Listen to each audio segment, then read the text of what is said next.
So, you want to build a home studio? Well, here are 5 pitfalls you should avoid when doing so. About 6 years ago, we made the decision that I should work from home, mainly because we were having kids and I wanted to be around. My first setup was not so ideal. It was in a small room in the attic, and since then, my home studio setup has been evolving. So my first tip is take some time and plan out your studio. Make a list of the things that you want to achieve. What is your ideal setup? Some people are blessed with having a lot of space to work. They might convert like an entire home into their studio. Some people might only have like a 10 by 10 space. Either way you go, you need to have a good roadmap on how you're gonna build it. Nothing is more frustrating than you set up all your gear and realize you only have one receptacle. Or you get everything set up and you realize that your neighbor is much more noisy than you expected. Are you gonna be set up against the wall? Are you gonna be recording vocals or drums in your space? So these are all things you should make a list of, and that'll kind of help you dictate on how you're gonna build your setup. Tip number 2 is don't stress about gear. If you're a beginner and you're getting into this, my recommendation is don't go max out a credit card thinking that, yeah, I'm gonna get this great, amazing, expensive gear and the clients are gonna come. They won't. In fact, what's gonna happen is you're gonna be trying to pay off this gear and you're just starting a business, so you're probably gonna be in debt for a long time, and that's stressful. My recommendation is work with what you got. If all you can afford are some cheap KRKs or headphones, and you got a decent mic and maybe you're running through a Focusrite, that's okay. Start working with that. As you get better and you start improving your skills, the gear will come. Don't fall into this pitfall because this could have some long-term consequences. It's really hard to make gold records if you're bankrupt. My third tip is if you have to invest into anything in your studio and you have a bit of a budget, invest in room treatment. I can't emphasize how much of a difference my mixes are with all this treatment up versus when I didn't have any treatment. So if you're fortunate enough to have like a bigger space, you can get away with having less treatment in the space. But if you're in a small space, you have a lot more to fight against when it comes to built up frequencies and reflections.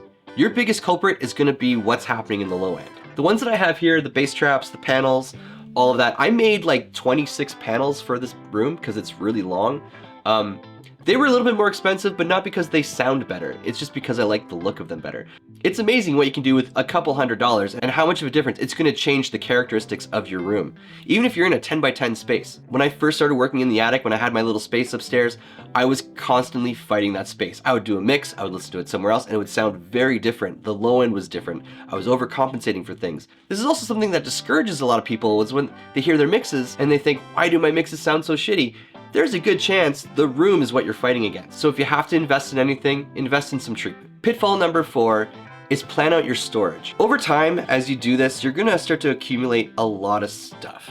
A lot of cables, microphones. In my case, I do a YouTube channel as well. This is acting as my set as well as my recording studio. I have a lot of lights, a lot of stands. It starts to get in the way. So if you have good storage where you can kind of pack that stuff away when you don't need it, it's gonna do 2 things. 1, it's gonna protect your gear. 2, you're not gonna be as distracted. And I've seen this in other videos where if you have a lot of stuff build up, it's hard to motivate yourself to stay focused on what your task at hand is. Plus, if you have a messy space, you run the risk of tripping, which I do on a weekly basis.